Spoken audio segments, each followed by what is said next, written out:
Okay, let's read problem number 1 in lab 5. Write a program using class concept to roll the dice and get random values in each rolling. Okay, so the output should be like this, like type tuple values in each rolling. You have to get different set of pair of dice values. This is how. So the output should be like that. Okay, so let's discuss about the algorithm. You're going to write a program using the class concept, and whenever you call that, whenever you run the program, it has to give you different dice values randomly. What is the input? Do you need to give the input? No, randomly you're going to take the input. What is the output? Randomly, whatever you get, you're going to print it as output. So the input and output is clear, right? So let's work on the other concepts. If you want, you can write down the algorithm, but you don't need to submit it. But if for your understanding, you can write it down. Okay. So import random library. Maybe I will import random library, define a function, define a role. Maybe first I will explain it. Then we'll come to the code part. For your reference. So in case if any of you didn't complete, you can just look at the answer. Import random, right? So to import the random package, and we are going to define the class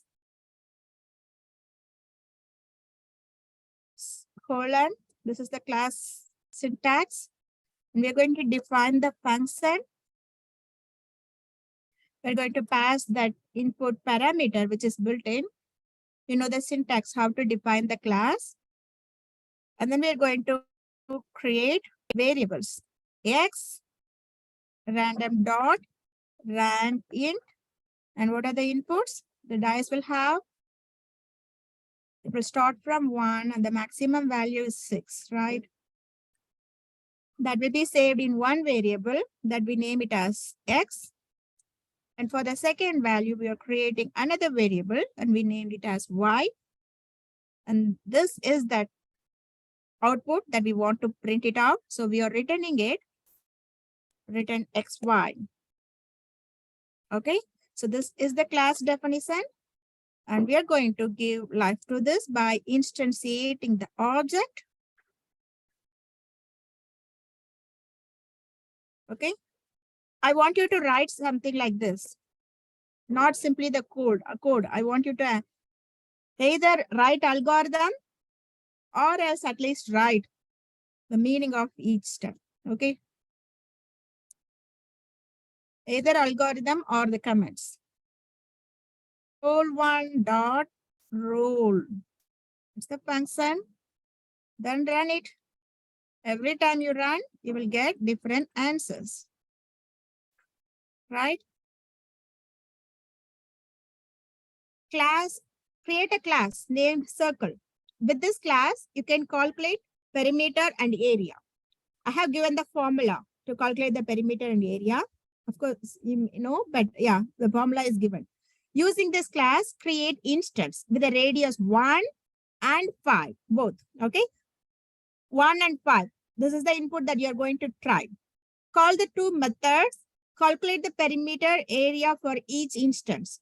Print the result. The result should be printed in this format. I have given you the sample output here. So it should give you the answer like this. Your circle with radius 1 has an area of 3.14 and perimeter like this. It should display the output. Okay, I'll run the code so that you will get the get some idea how it should look like. Then we'll discuss the algorithm. Okay, so when I run it, see, for 1 and 5, it should give you the answer like this. Okay. Okay, let's discuss the algorithm. And then fix whatever bugs that you have. You can fix it. So I'm just creating a class named circle. And then I'm defining a constructor. You know how to define a constructor. And this constructor, of course, it has self. That is the default parameter. And then here we want radius. Right? So this is the constructor method definition. And how we are going to assign values? Self dot radius, whatever variable that you give. You don't need to follow what the naming convention, what I'm following. Then define the method for area, which of course has the default parameter attribute. And then we want to print it in the particular format. To do that formatting, where you all of you are familiar because you learned it in data programming 1 itself. Colon dot 2f means double decimal. After decimal point, we want to print double. Okay. Format 3.14 self dot radius pi r square, right? Self dot radius. So this is for the area method. Now we are going to define the method for perimeter with the default attribute, which is self. And then I'm just going to copy and paste to save some time. Feel free to do that. Pi r square, right? 2 pi r, right? 2 pi r. 2 pi r. So we have defined the method and we have defined the class. And then we are going to instantiate the object, right? So object 1, C1, circle, and with the radius 1. Set instantiation. Okay, so now method calling and putting it a variable, right? Area C1 dot area. You know how to call a method from the object. And another variable to hold the perimeter value. Again, object dot method name. What is the method name? Perimeter. And then we want to print it in some particular format. Print. You can refer your problem definition. A circle with radius 1 has an area of string concatenation. How will you do the string concatenation? String as this variable and perimeter.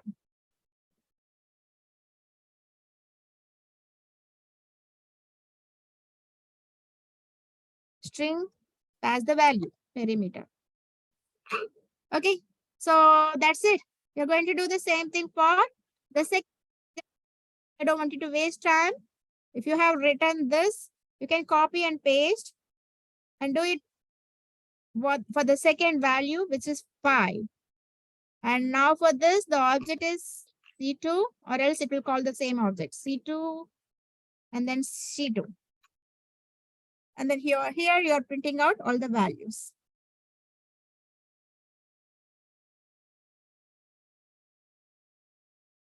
Okay, Selvira.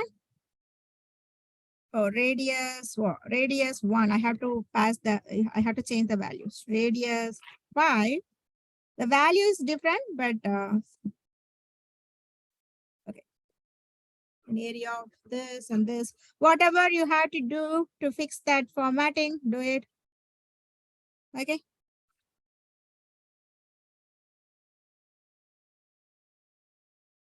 So this is how your output should look like. For many of you,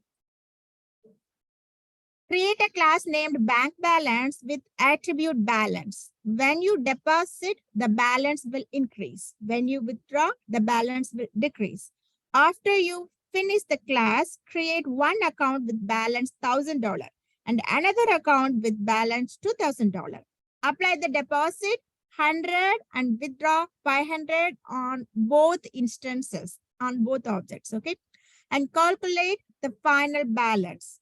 Your output should look like this, okay? To give you some idea, I will run this so that you will understand what you need to get, and then we'll discuss the algorithm, okay? So You don't need to give any input. All those inputs are passed as an attribute value. Okay, so this is how it should run. So do you get how what you have to get as an input and output? Now let's discuss about the algorithm. On the solution, you can just see what you have missed here. I'm going to write the code for this. I don't know what name I gave. So balance or bank, whatever. Class name. Balance. No, uppercase. Always that for the class, the first should be uppercase, right? Balance. Oh, sorry. Yeah, it should be lowercase. Thank you. Def init self first parameter, default parameter, and then second parameter is going to be balance, right? And then self dot balance equal to balance, because that is the only variable that we have. We're going to update this value upon each method calling. Deposit is the next method that we are going to use. And for that, whatever the thing that attributes that properties that the object has, all of them, here it is balance. Or you can pass that balance here. Self dot balance. I think this will solve the problem. You have to say balance. Balance. And then do the update on the balance with this current deposit value. Okay. And do the same thing. I want to avoid typo error or to save some time. Feel free to copy and paste and change the values. Deposit withdraw. Same thing, but here for withdraw, we have to minus the value, right? Okay, so this is the class definition. Now let's do the object instantiation. We are going to create object and call it as account1. And then we are going to call the class with the initial attribute value, that is balance, which is going to be 1000. Okay, that will be assigned because automatically the constructor will be called upon this object instantiation. Okay, and then we're going to call the methods. You know the syntax for method calling: object dot method name. And what is the attribute? Balance value. It is going to be 100. We are going to pass, and that is going to affect the initial balance. And then for withdraw function, we're going to pass 500. That is going to update the balance amount with this. And then we are going to print the result. And if you check the different problem statement, it should look like this. The final balance is dollar amount. And we are going to do the string concatenation. And here is the deal, right? So we don't have any variable. We are not saving any final variable and we are not returning anything. We are just going to fetch the value from the memory itself, right? From the memory itself. How can you fetch the value from memory variable? By using object. So account dot balance. There are multiple ways that you can do it. Okay. But you need to learn all the values to make you to understand any kind of programming style. If you need to maintain any programming, you should be able to understand all kind of coding styles. So this one, we are creating another object and name it as account2. And this one, with this object, we are fetching the value. Okay. So when you run this code, you should be able to get this result. Okay. Class definition, object instantiation with the initial balance 1000. And the second object instantiation with the initial balance 2000. So these three problems should have given you good understanding on class definition, object instantiation, okay, using constructor, all those things. Okay, so in the upcoming problem, you will be able to solve a little bit more advanced concepts. So maybe we don't have much time, but we'll discuss problem number 4, and then I will let you to think about it.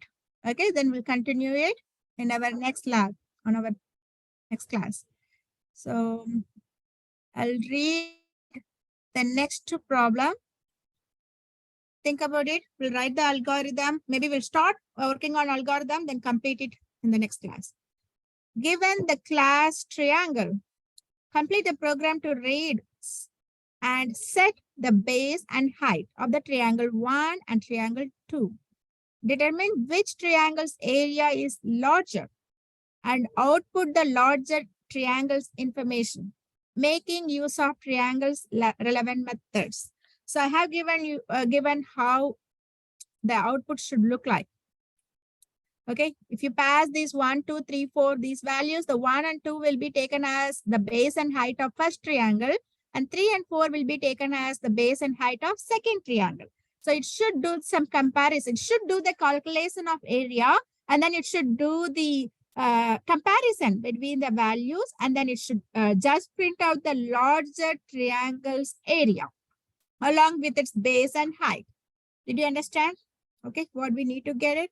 Maybe I'll run it so that you will have a little bit more understanding on the input and output. Okay, so